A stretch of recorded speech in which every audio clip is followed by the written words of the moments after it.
नमस्कार दोस्तों, स्वागत है आप सभी मित्रों का दिव्य सृजन स्पिरिचुअल के प्रातः 7 बजे कथाओं की श्रृंखला में।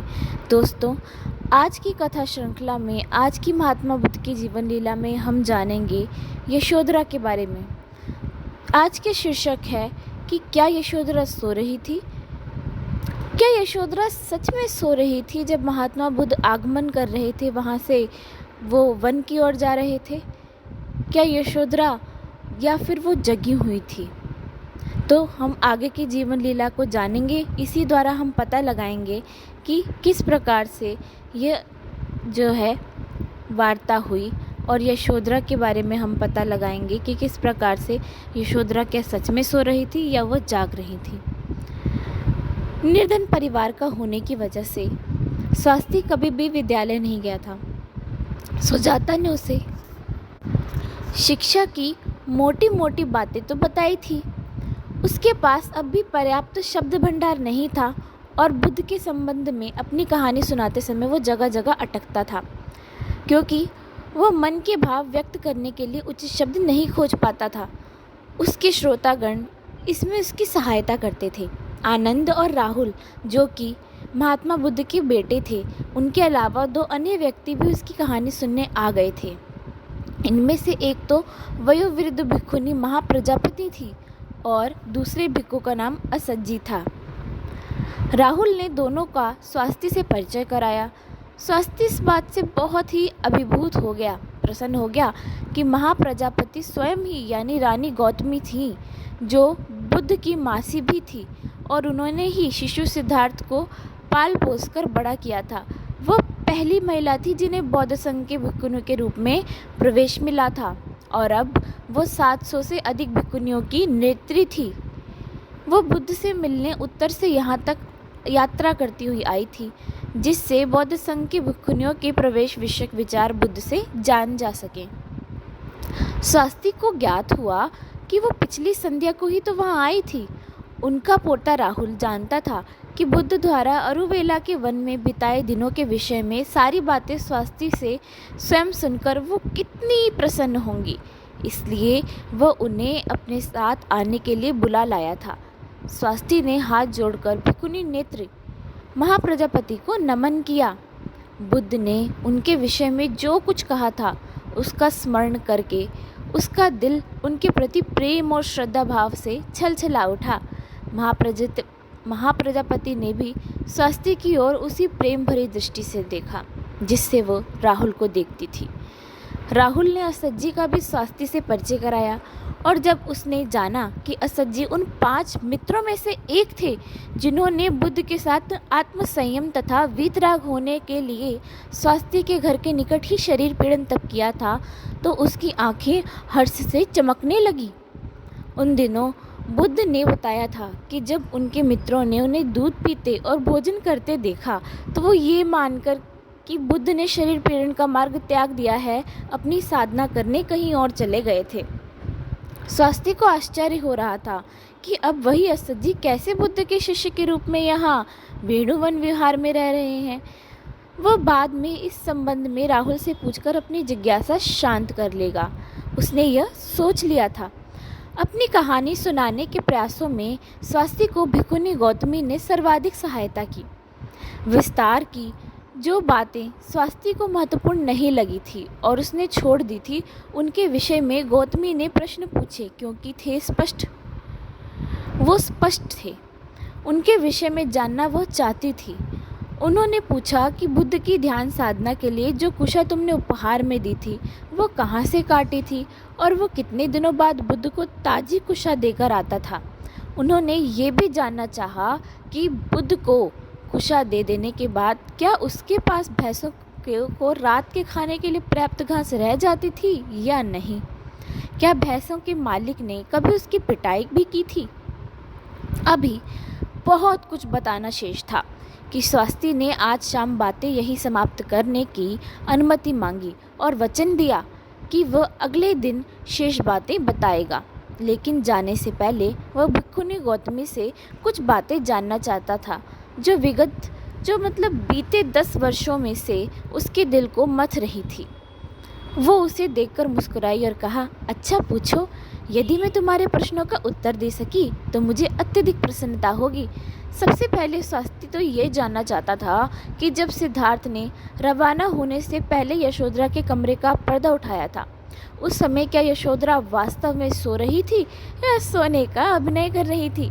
स्वास्थ्य ये भी जानना चाहता था कि जब चन्ना सिद्धार्थ की तलवार यानी उनका जो सारथी था वो रत्न जटित कठार और बालों के गुच्छे लेकर पहुंचा, तो राजा रानी और यशोधरा ने क्या क्या सोचा।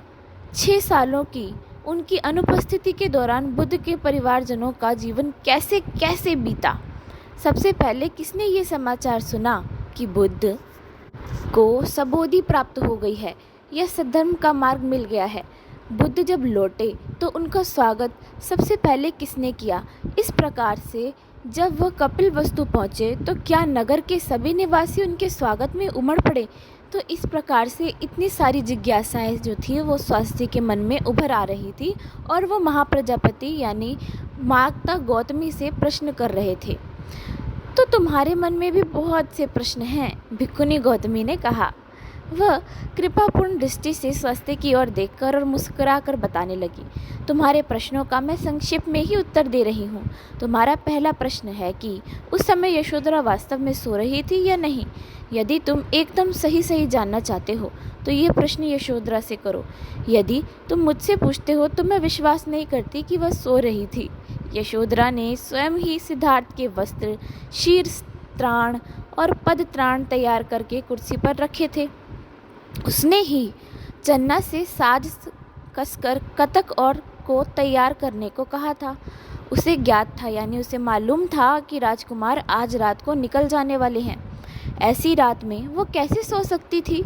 मैं समझती हूँ कि उस रात वह सोने का अभिनय ही कर रही थी। विदा की बेला में वह राजकुमार और स्वयं को विरह की पीड़ा में डुबाना नहीं चाहती थी। स्वास्थ्य, तुम अभी तक यशोधरा को जानते नहीं। राहुल की माँ अत्यधिक दृढ़ संकल्प वाली महिला है।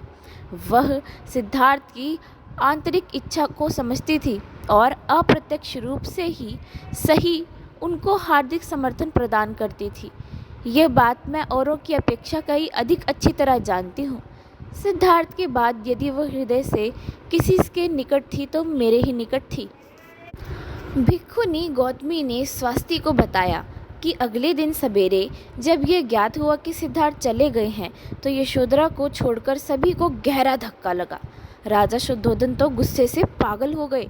जो भी सामने पड़ता उसी पर उबल पड़ते थे कि उन्होंने राजकुमार को जाने से क्यों नहीं रोका। रानी गौतमी तुरंत दौड़ी हुई यशोधरा के पास पहुंची तो उन्होंने पाया कि वह चुपचाप शांत बैठी हुई रो रही थी। चारों दिशाओं में अश्वारोही दौड़ाए गए। उन्हें आदेश दिए गए कि यदि राजकुमार उन्हें मिल जाएं तो उनको लेकर आएं। दक्षिण की ओर गए अश्वारोही दल को चन्ना मिल गया जो सवार रहित यानी कौतल कतक को लिए चला आ रहा था।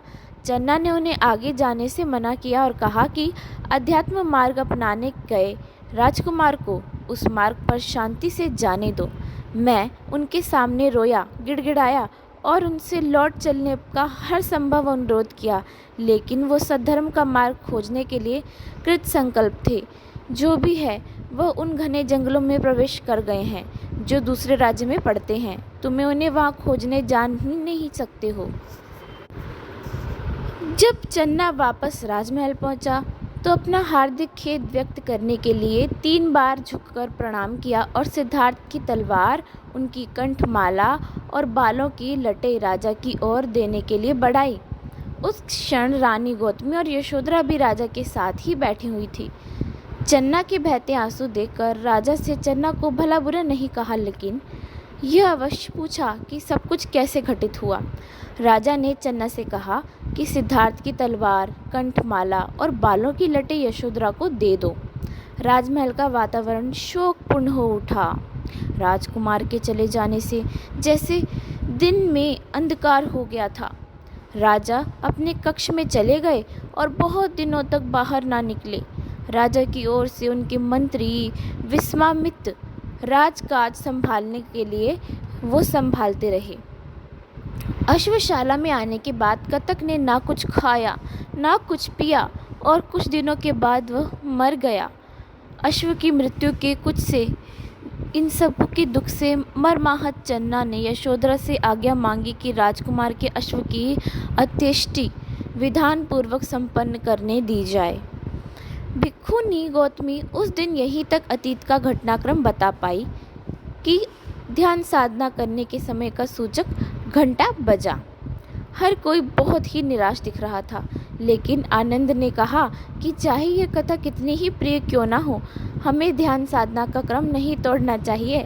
उन्होंने सभी को अगले दिन अपनी कुटिया में आने का निमंत्रण दिया। स्वास्ति और राहुल ने भिक्षुनी गौतमी, आनंद और असज्जी को हाथ जोड़कर नमन किया और इसके बाद वे आचार्य सारिपुत्र की कुटिया में वापस आए। दोनों युवा मित्र साथ साथ बिना बोले ही चलते आए थे। घंटे की ध्वनि तरंगे इस प्रकार प्रसरित हो रही थी जिस प्रकार सागर में एक लहर के बाद दूसरी लहर आती चली जाती है। शास्त्री ने अपनी श्वसन क्रिया पर ध्यान दिया और मौन रूप से ही घंटा ध्वनि सुनने के लिए गाथा का पाठ करने लगा। सुनो सुनो, यह अद्भुत घंटा ध्वनि मुझे अपने सच्चे आत्मभाव से पहुंचा रही है।